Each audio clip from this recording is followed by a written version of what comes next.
চুলিখিনি পোৱা মাই গড হাই হাই ডাগু hi guys, আজি তিনিওজনী ওলাইছোঁ আমি বৰভেটিলৈ বুলি।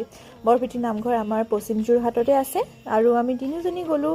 নলগোৱা উৎসৱ হয় তাতে, আৰু নলগোৱা উৎসৱৰ আগদিনাখনে আমি দৰ্শন কৰি আহিলোঁ, কিয়নো আমি নলগোৱা উৎসৱত যাব নোৱাৰিম বুলি। ইমান ধুনীয়া নিৰিবিলি পৰিৱেশ।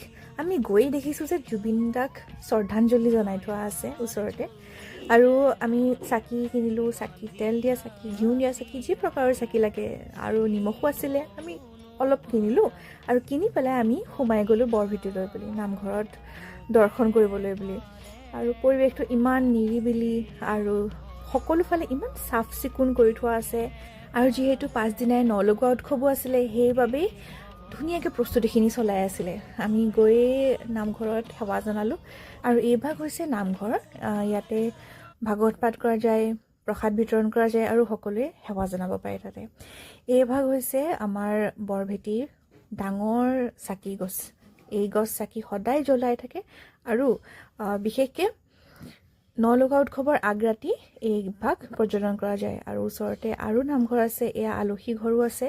তাৰপিছত এই গোটেই চাৰিও ৰাউণ্ডটোত নলগোৱা উৎসৱৰ দিনা চাকি জ্বলাব পাৰে আচলতে। আৰু কোৱা যায় যে চাৰিওফালে যদি 4 পাকমান ঘূৰা যায় আৰু ভাল মনেৰে আৰু কিবা যদি আমি আশা ৰাখে, তেতিয়াহ'লে আশাবোৰ পূৰণ হ'ব পাৰে। আমিও 4 ৰাউণ্ডটো ঘূৰিলোঁ আৰু দেখিলোঁ যে বহুত ডাঙৰ ডাঙৰ আৰু পুৰণি গছ আছে। গছৰ শিপাবোৰো ইমানেই ডাঙৰ যে তলৰ ফ্ল'ৰখনো ভাঙি আহিবলৈ লৈছে। দেখি পেলাই কিবা বহুত মনটো ভাল লাগি গ'ল দেই। আৰু আমি ইমান ধুনীয়া বতাহ মাৰি আছিলে, মনটো শান্তি লাগিলে। অলপ দেৰি বহিলোঁ, বহি পেলাই কাম কাৰ্যবোৰ চালোঁ, সকলোৱে যে কৰি আছে ইমান ধুনীয়াকৈ মন লগাই পেলাই নলগোৱা উৎসৱৰ আনন্দতেই। কিবা বহুত ভাল পজিটিভ এনাৰ্জি এটা ফিল হ'ল, পজিটিভ অৰা এটা ফিল হ'ল। আৰু এয়া যে দেখিছে আপোনালোকে আৰু এটা কাৰ্যালয়, এয়া কমিটিৰ কাৰ্যালয় আচলতে। আৰু চাই মেলি আমি গোটেইবোৰ ঘূৰি আহিলোঁ ঘৰলৈ।